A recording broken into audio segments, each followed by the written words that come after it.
so that they understand the information, they understand what's expected of them, so that it's easy for them to engage that information. So yeah. Then we have another question regarding the approval application, the Liquor Tribunal and the Planning Tribunal. Now, we don't deal with the Liquor Tribunal applications, like I said, and this is something we want to do forthcoming, just to see what's happening with those liquor applications, how are they being advertised. We have absolutely no idea. And this is why we started putting these processes onto the list. We have absolutely no idea what's happening with it. We do not know what the process is. We've now decided to be involved in this process where we try to get all this information pertaining to any type of information, any type of publication, where you're going out to the public and we're trying to get their inputs on any matter. We want to be informed so that we can see what it is that you're doing when you're going out there. Whether you are putting out an advert, is that advert sufficient to communicate the purpose of your document or the purpose of your intention? Do we need to go out into the public and actually engage them on the application process that we want to approve for that particular community? In most cases, you find, I'm not sure how often you find these cases actually. I know from being a member of the community, you find that there's a liquor store popping up right next door to you, and you say, hey, but where is the application?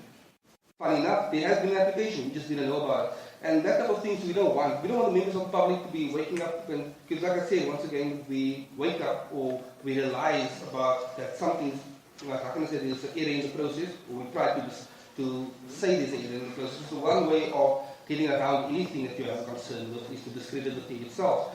And so they discredit the process. But that doesn't mean the process wasn't compliant. It just means that the process wasn't inclusive.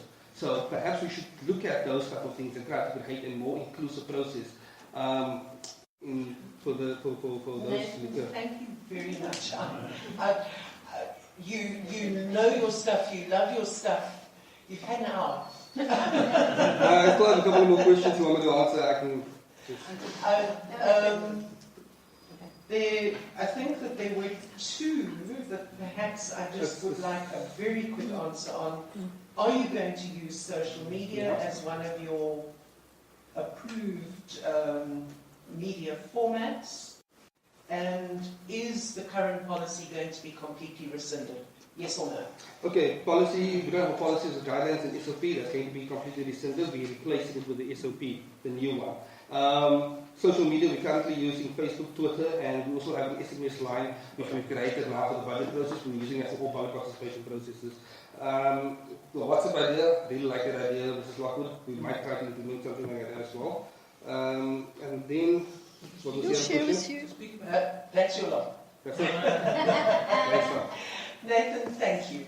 I'm very sure that we will have you again quarterly at this committee. Best of luck in bringing a brand new focus onto a service to the community that in fact has not been all that effective until now. So good luck, and please report back to us in a quarter. Okay, thank you for the opportunity. Keep well.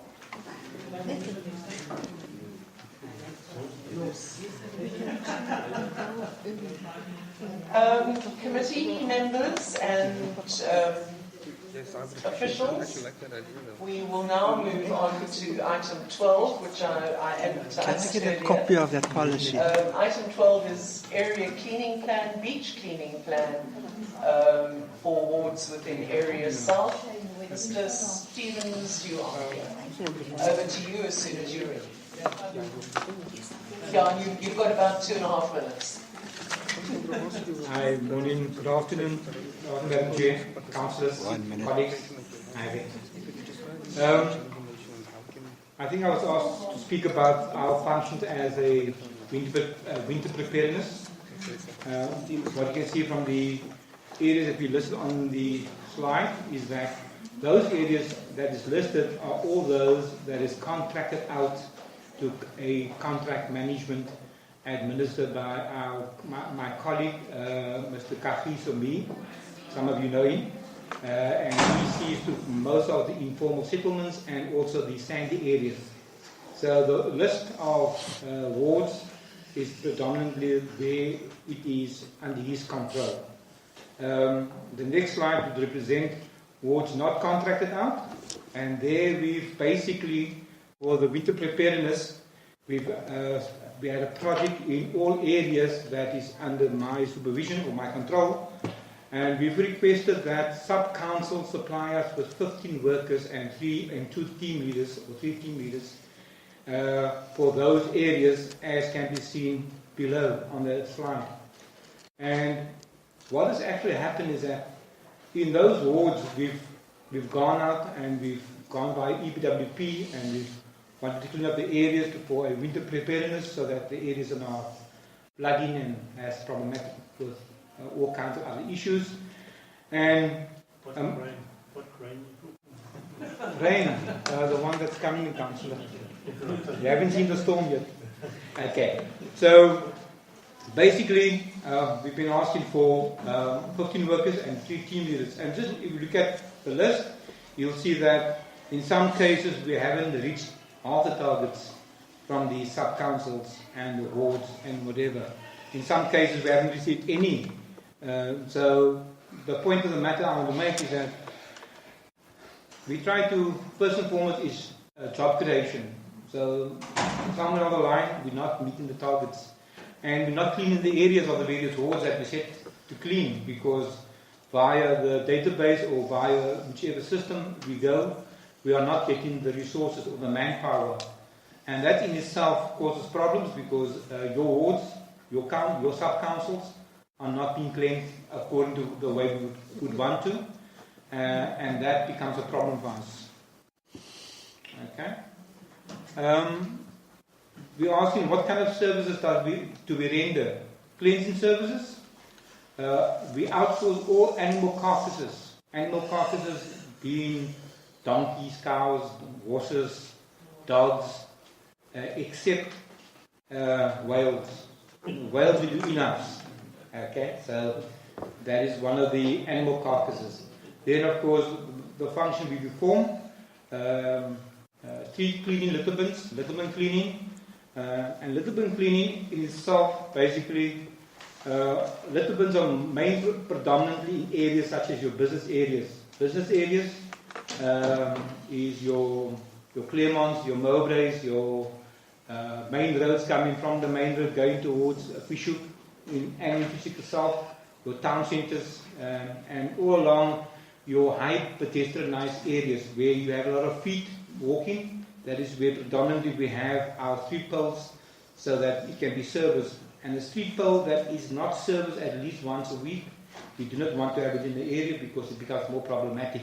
So that is why we put the litter bins in areas in that nature, or of that nature.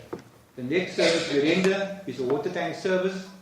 And the water tank service is not to wash down, but it's to sanitize areas where we have high vagrancies, subways, to clean, sanitize, and to make it smell more hygienic, so that the people can use the areas which needs to be used. Beach cleaning. Beach cleaning, we have in-season and out-season beach cleaning. And there in itself, we have in-season, we have longer hours, more shifts. Out-season, we have less hours and less shifts, and maybe less people too. And the same would apply for your out-season. And kelp on beaches is only removed on your nodal beaches. Kelp in areas where they are non-nodal should be left alone, so that the E. coli can breed and we can have some kind of natural vegetation. Okay.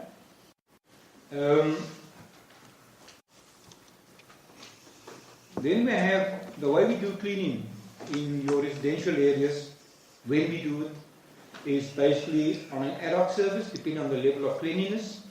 Level of cleanliness stretches from 1 to 4, 1 being very clean, 3 and 4 being very dirty, and we will activate cleaning in your areas or in your wards the minute it reaches between the 2.5 to 3, and that is on your observations. We will not go out and clean areas that is clean already, but rather move the sources around the areas that needs to be cleaned. Walker cleaning by default. Why I say by default? Walker cleaning should either have a bay and is been assigned to them, and there's a permit. The permit speaks to itself that Walkers needs to get rid of his own waste at the end of the day, according to the permit stipulation. Okay?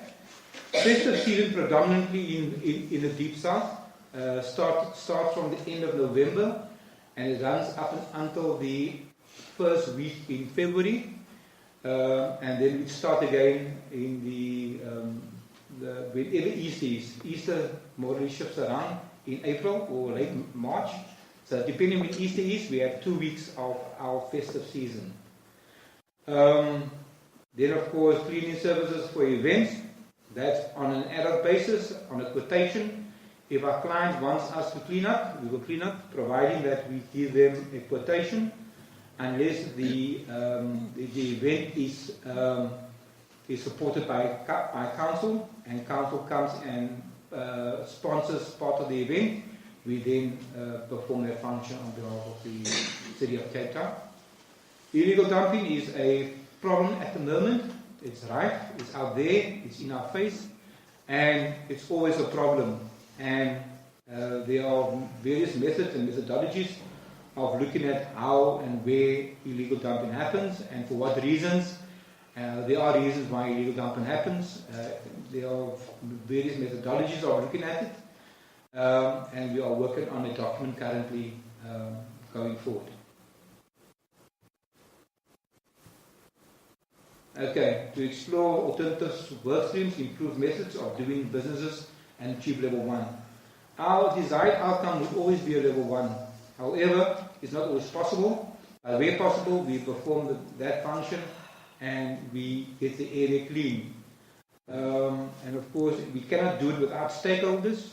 Stakeholders are there. It's the public. It's our SRAs. We call them special rating areas, or previously known as the CIDC. They are basically our partners in the business with our clients. So, yeah. To maintain a standard of service delivery, to constantly motivate and strive to improve. Basically, we are trying to get services done on the ground and to make sure that everybody in the various wards and in sub-council has a service, and that service to our client is basically what they desire or what they want. It's not always possible, but we're always trying to strive to that. Okay, and the vision, of course, as always, is to make progress together, become a dumping-free area, which is not possible, but it's always ambitious to strive towards it and to make sure that it happens. The best way to manage the area and the city and whatever goes with it. Illegal dumping, like I said, it's out there, it's uncontrolled, it's excessive, it's anywhere, it's unsightly, unacceptable, and the bottom line is it's our responsibility as a ward councillor, as a community, as the sub-council to assist us in combating illegal dumping.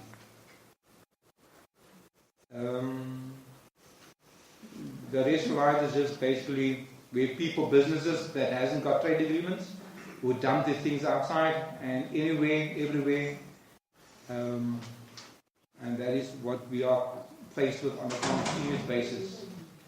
Thank you. Thank you very, very much. Mr. Stevens, you tackle an enormous problem, and I'm afraid that it multiplies by the day. So thank you very much for the positive spin, the positive input, the positive attitude that you bring to it. I don't know that I could look as happy if I was knee-deep in dirt all the time. We will open you up, leave you on the hot seat now, and open you up for questions. I have Councillor Iverson, Councillor Bazir.